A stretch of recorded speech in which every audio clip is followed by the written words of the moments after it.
আচ্ছা, আমরা বাঙালিরা তো সাধারণত খুব হিসেবি, তাই না? মানে একটা ফিক্সড ডিপোজিটের পাসবুক দেখলে আমাদের মনে যে শান্তি আসে তার তুলনাই হয় না। কিন্তু অদ্ভুতভাবে এই একই হিসেবি মানুষগুলো যখন স্টক মার্কেটে পা রাখে তখন সব হিসাব কেমন যেন গুলিয়ে যায়। আবেগ, গুজব আর শোনা কথার উপর ভরসা করে অনেকেই নিজেদের কষ্ট করে জমানো টাকাটা হারিয়ে ফেলেন।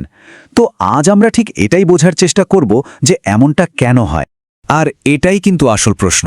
ভাবুন তো একবার, ডাক্তার, ইঞ্জিনিয়ার, প্রফেসর, কত কত বুদ্ধিমান শিক্ষিত মানুষ যারা নিজেদের জীবনে দারুণ সফল, তারাই শেয়ার বাজারে এসে ভুল সিদ্ধান্ত নিয়ে বসেন। কেন?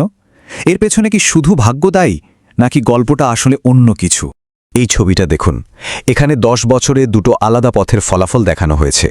একদিকে আছেন আবেগে বিনিয়োগকারী, যিনি গুজবের পেছনে ছোটেন, আর অন্যদিকে আছেন সিস্টেম্যাটিক বিনিয়োগকারী, যিনি নিয়ম মেনে চলেন।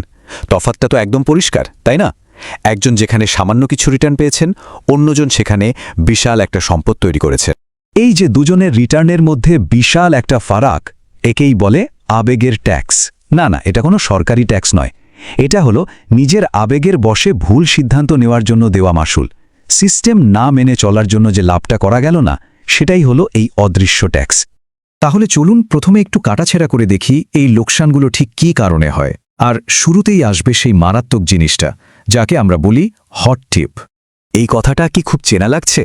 কোনো পার্টিতে বা চায়ের দোকানে কোনো এক দাদা বা বন্ধু ফিসফিস করে এসে কানে কানে বলে গেল, গ্যারান্টিড রিটার্ন। আর ঠিক সেই মুহূর্তে আমাদের সব যুক্তিবুদ্ধি যেন জানালা দিয়ে লাফ দেয়, আর লোভ এসে চালকের আসনে বসে পড়ে। আসলে এই হট টিপ বেশিরভাগ সময়ই একটা সাজানো খেলা। একে বলা হয় পাম্প অ্যান্ড ডাম্প। খেলাটা কি? কিছু লোক প্রথমে খুব কম দামে একটা স্টক কিনে নেয়, তারপর তারা বাজারে পজিটিভ গুজব ছড়াতে শুরু করে, মানে পাম্প করে। আর এই গুজবে বিশ্বাস করে যখন আমাদের মতো সাধারণ বিনিয়োগকারীরা সেই স্টক কিনতে ঝাঁপিয়ে পড়ে, তখন দামটা হু হু করে বাড়তে থাকে। ঠিক তখনই ওই চক্রটা চড়া দামে নিজেদের সব শেয়ার বেচে দিয়ে বেরিয়ে যায়, মানে ডাম্প করে। ফলাফল, সাধারণ বিনিয়োগকারীদের মাথায় হাত। কিন্তু সব দোষ কি শুধু বাইরের লোকের? সত্যি বলতে কি, না, অনেক সময় আমাদের সবচেয়ে বড় শত্রু কিন্তু আমাদের ভেতরেই লুকিয়ে থাকে। আমাদের নিজেদের মন, আমাদের কিছু মানসিক দুর্বলতা, এগুলোই লোকসানের আসল কারণ হয়ে দাঁড়ায়। এর একটা সেরা উদাহরণ হল লস অ্যাভারশন, মানে লোকসানের ভয়। রিসার্চ বলে 1 টাকা লাভ করে যে আনন্দ হয়, 1 টাকা লস করলে কষ্ট হয় তার দ্বিগুণ। তাই কোনো স্টকের দাম পড়ে গেলে আমরা সেটা বেচতে চাই না। ভাবি, আরে এটা তো শুধু কাগজে লোকসান, মানে পেপার লস। যতক্ষণ না বেচছি ততক্ষণ তো আর আসল লস নয়। ওই সোনার কেল্লার মতো আঁকড়ে ধরে বসে থাকি, ভাবি কেনার দামে ফিরলে তবেই বেচব। আর এই করতে গিয়ে ছোট্ট একটা লোকসান দেখতে দেখতে বিশাল বড় হয়ে। এরকম আরও কয়েকটা মানসিক ফাঁদ আছে। যেমন ধরুন কনফার্মেশন বায়াস, মানে একটা স্টক কেনার পর আমরা শুধু সেটার ভালো খবরগুলোই পড়ি বা শুনি, খারাপ খবরগুলো সচেতনভাবে এড়িয়ে যাই। আর আছে ওভার কনফিডেন্স, মানে বাজার যখন ভালো চলে, 2-1টা স্টকে লাভ হলেই মনে হয়, বাহ, আমি তো জিনিয়াস, আমি তো বাজার বুঝে গেছি। আর এই অতিরিক্ত আত্মবিশ্বাসী কিন্তু পরে বড় লোকসানের দরজা খুলে দেয়। তাহলে উপায় কি? এই আবেগের চক্র থেকে বেরোনোর রাস্তাটা কোথায়?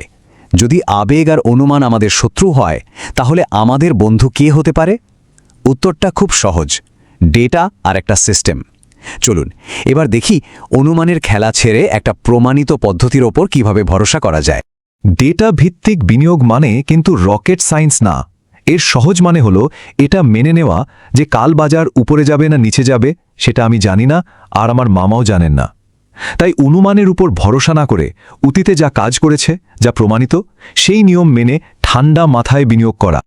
আবেগী বিনিয়োগকারীরা সবসময় টাইমিং দ্য মার্কেট করার চেষ্টা করে, মানে তারা অপেক্ষা করে বাজার কখন একদম নিচে নামবে তখন কিনবে, আর কখন একদম উঠবে তখন বেচবে। কিন্তু ডেটা কি বলে জানেন? ডেটা বলে বাজারের সেরা 10টা দিন যদি আপনি কোনো কারণে মার্কেটের বাইরে থাকেন, তাহলে আপনার মোট রিটার্ন প্রায় অর্ধেক হয়ে যেতে পারে।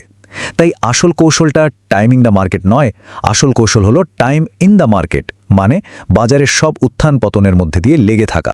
তাহলে এই ডেটা ভিত্তিক বিনিয়োগের মূল আইডিয়াটা কি? একটা খুব সহজ উপমা দিয়ে ব্যাপারটা বোঝা যায়। আপনাকে বলা হলো না যে খড়ের গাদায় একটা ছোট্ট সূচ খুঁজে বের করতে হবে? হ্যাঁ, একদম ঠিক শুনেছেন। একটা মাল্টিব্যাগার স্টক বা জেতার মতো সূচ খোঁজার কোনো দরকারই নেই, শুধু পুরো খড়ের গাদাটাই কিনে নিন, মানে পুরো বাজারটাকেই কিনে নিন। কিন্তু সেটা কিভাবে সম্ভব?